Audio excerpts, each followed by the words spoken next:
नमस्कार दोस्तों, कैसे आप लोग। देखिए, अभी 2-3 दिनों से या यूँ कहिए 4-5 दिनों से मुझे कुछ मैसेज मिल रहे थे। कुछ लोगों ने कमेंट किए थे यूट्यूब पर भी, कुछ लोग इंस्टाग्राम पर, कुछ लोगों ने ट्विटर पर मैसेज किया, कुछ लोगों ने फेसबुक पर जाकर मैसेज किया। और उसमें ये लिखा गया था कि आने वाले दिनों में जो सरकारी प्राइमरी स्कूल हैं उनको प्राइवेट स्कूल गोद लेने वाले हैं, और इससे बीएड और बीटीसी के जो अभ्यर्थी हैं उनको नौकरी नहीं मिलेगी। मतलब बीएड और बीटीसी के जो अभ्यर्थी थे दोनों ही आपस में डरे हुए थे कि आने वाले दिनों में अब वैकेंसी नहीं आएगी और सब कुछ निजीकरण होने वाला है। मतलब तमाम तरीके की चीज़ें उनके मन में न जाने कहाँ से आ गई थी। तो गोद लेने वाली जो बात आई सामने, तो उससे मुझे याद आया कि 2-3 साल पहले ये न्यूज़ मैंने कहीं पढ़ी थी।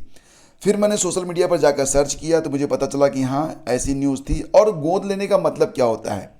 देखो, जो गोद लेने का मतलब होता है वो ये होता है, अभी कुछ दिन पहले आप लोगों को याद होगा कि ये कहा गया था कि गाँव को गोद लेंगे जो प्रतिनिधि होंगे, जनप्रतिनिधि जो होते हैं, जो सक्षम अधिकारी होते हैं, जो नेता होते हैं, जो विधायक होते हैं या फिर जो सांसद होते हैं, तो उनसे कहा गया था कि आप गाँव को गोद लें।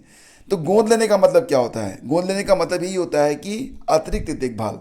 मतलब ये कि उनके लिए कुछ अगर नया कर सकते हैं, कुछ अतिरिक्त कर सकते हैं तो वो करें, व्यवस्था को ठीक तरीके से लागू करने में मदद करें और सेवाओं को तत्काल वहाँ पर उपलब्ध कराने के लिए अपना जो प्रभाव है उसका इस्तेमाल करें। अभी इसी प्रकार की व्यवस्था जो थी वो सरकारी अस्पतालों में भी लागू हुई थी। मतलब आपने देखा होगा कि जो सरकारी अस्पताल थे जो गांव गिराव में बने हुए होते हैं, जहाँ पर बच्चों के टीके लगते हैं और ग्रामीणों की देखभाल होती है, तो वहाँ पर भी जो जनप्रतिनिधि होते हैं, जो कि सांसद विधायक कुछ भी हो सकते हैं, तो वो लोग ऐसे अस्पतालों को भी गोद लेते हैं। गोद लेने का मतलब होता है कि अतिरिक्त व्यवस्था और अतिरिक्त देखभाल, ना कि ये कि गोद लेने का मतलब ये हो गया कि ये अस्पताल मेरा हो गया या फिर इस अस्पताल का पूरा प्रशासन मैं देखूंगा। ऐसा कुछ नहीं होता है, ठीक है। अब रही बात यूपी में स्कूलों को गोद लेने वाली बात, मतलब जो प्राइमरी स्कूल हैं उनको जो प्राइवेट स्कूल गोद लेंगे, और इसको एक बड़ी खबर बना के जो बच्चों को डरा दिया गया। तो काफ़ी बच्चे डर भी गए थे। तमाम लोगों ने कमेंट किया था, सर अब बड़ा डर लग रहा है कि आगे क्या होने वाला है मेरे साथ। तो इसके बारे में ज़रा सा आप लोग गूगल कर लेते तो आपको स्थिति जो थी वो क्लियर हो जाती। देखो, जब आप गूगल करेंगे ना तो यहाँ पर देखो कुछ ऐसे ऐसे वीडियोज आपको मिलने शुरू हो जाएंगे। अब ये देखो, ये 24 अप्रैल 2020 का वीडियो है। एमपी गुड न्यूज़, सरकारी स्कूलों को गोद लेंगे प्राइवेट स्कूल। तो ये जो है मध्य प्रदेश की न्यूज़ है, ठीक है।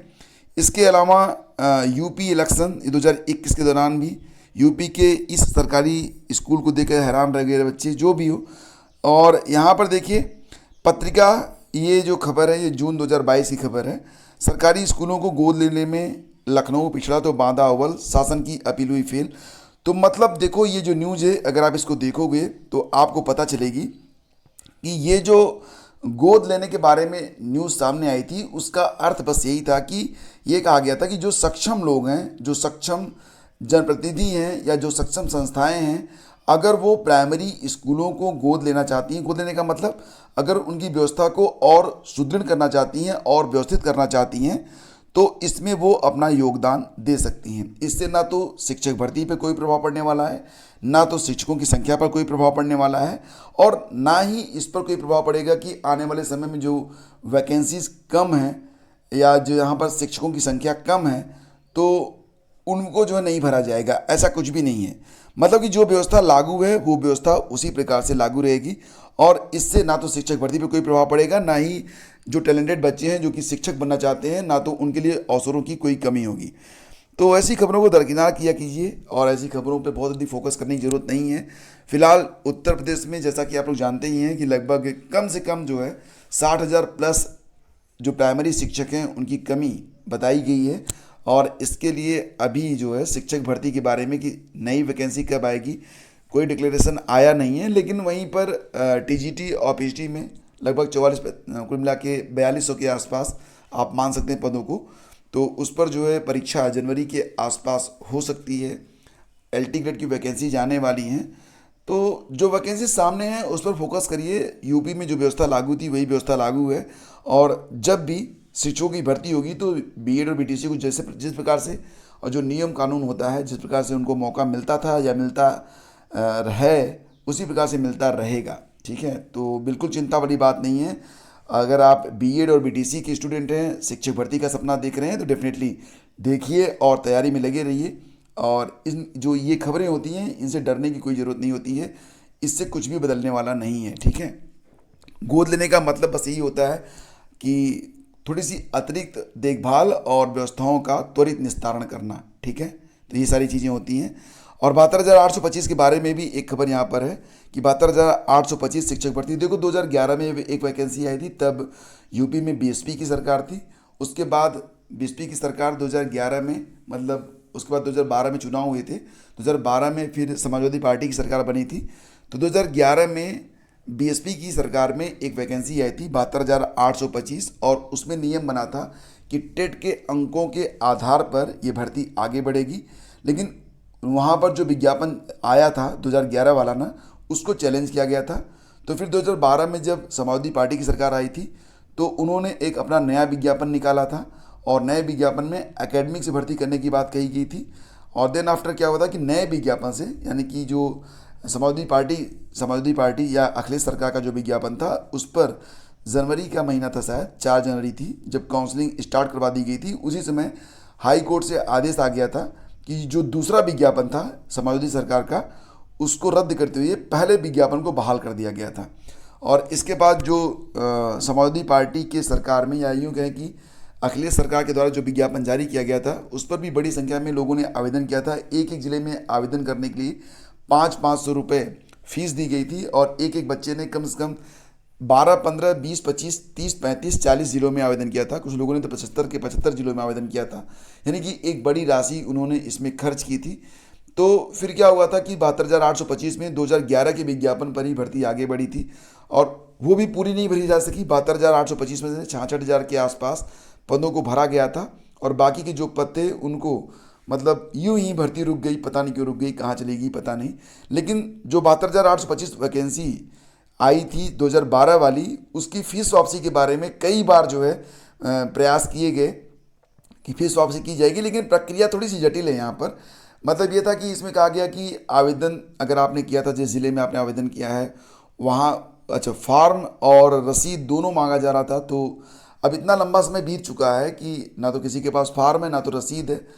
अगर उनके, मैं तो ये सोचता हूँ कि जिन बच्चों ने आवेदन किया था उनके फॉर्म की एंट्री भी वहाँ पर हुई होगी, तो उस एंट्री रजिस्टर के आधार पर आप फीस वापस क्यों नहीं कर देते हैं, और बस आपको, अच्छा, पूरा डेटा भी आपको वहाँ पर मिल जाएगा, अकाउंट नंबर भी आपको वहाँ पर मिल जाएगा, या कम से कम मोबाइल नंबर और पता तो है ही है। आप लेटर भेज सकते हैं, बच्चों को कांटेक्ट कर सकते हैं, एक विज्ञप्ति जारी कर सकते हैं, और फिर जो है आप पैसा वापस करवा सकते हैं।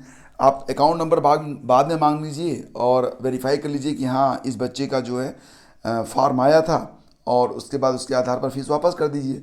लेकिन नहीं, यहाँ पर अलग ही प्रकार का नियम बनाया गया है, और बच्चों से जो है बार बार, अब देखो यहाँ से फिर से सूचना मांगी गई है कि अगर आपने आवेदन किया है तो आपने जो मतलब आवेदन करने का प्रूफ है वो आपको देना है। तो प्रूफ का मतलब जो फॉर्म है, और फॉर्म के साथ साथ जो आपने बैंक ड्राफ्ट लगाया था उसकी फ़ोटोकॉपी। तो मुश्किल है, बहुत सारे लोगों के पास तो अब होगा ही नहीं। लेकिन फिलहाल 72,825 में 2012 का जो विज्ञापन हुआ था, तो उसमें जो लोग अभी तक अपनी फीस वापस नहीं पाए हैं, मैक्सिमम लोग वापस नहीं पाए हैं। मैक्सिमम मतलब मैं तो मानता हूँ कि 90% प्लस लोगों ने अभी तक इस पर कोई फीस वापसी उनको नहीं हुई है। तो अब इस पर दोबारा से जो है जानकारी जो है मांगी गई है।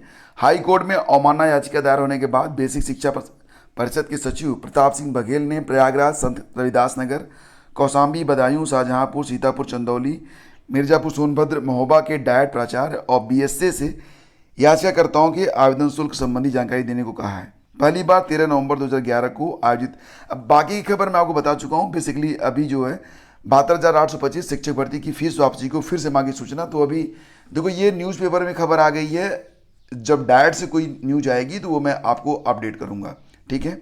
चलो आगे बढ़ते हैं। एक खबर और भी है, शिक्षक भर्ती 1395 अभ्यर्थियों को आज से आवंटित होंगे स्कूल। तो यहाँ पर देखो जो मामला यूपी पीएससी से है, और इसमें जितने भी बच्चे एलटी ग्रेड वाले हैं या फिर जो राजकीय माध्यमिक विद्यालयों में सहायक अध्यापक वाले हैं, सहायक अध्यापक और प्रवक्ता वाले, मतलब वही एलटी ग्रेड, तो 1395 पदों पर चयनित अभ्यर्थियों को विद्यालय आवंटित करने के लिए 10 अक्टूबर से पोर्टल खुलेगा। तो पोर्टल पर जाकर आपको जो है अपनी जानकारी वहाँ पर अपडेट करनी है, और देन आफ्टर आपको जो है कॉलेज जो है अलॉट करना शुरू कर दिया जाएगा। अर्हता के विवाद के कारण एलटी ग्रेड कला और हिंदी विषय के चयनितों को मौका अभी नहीं मिल रहा है। और जीव विज्ञान की अर्हता में संशोधन की भी मांग की गई है कि माध्यमिक शिक्षा सेवा चयन बोर्ड और लोक सेवा आयोग की ओर से सहायक अध्यापक जीव विज्ञान की शैक्षिक अर्हता में संशोधन किए जाने की मांग को लेकर अभ्यर्थियों ने शिक्षा मंत्री को पत्र लिखा है।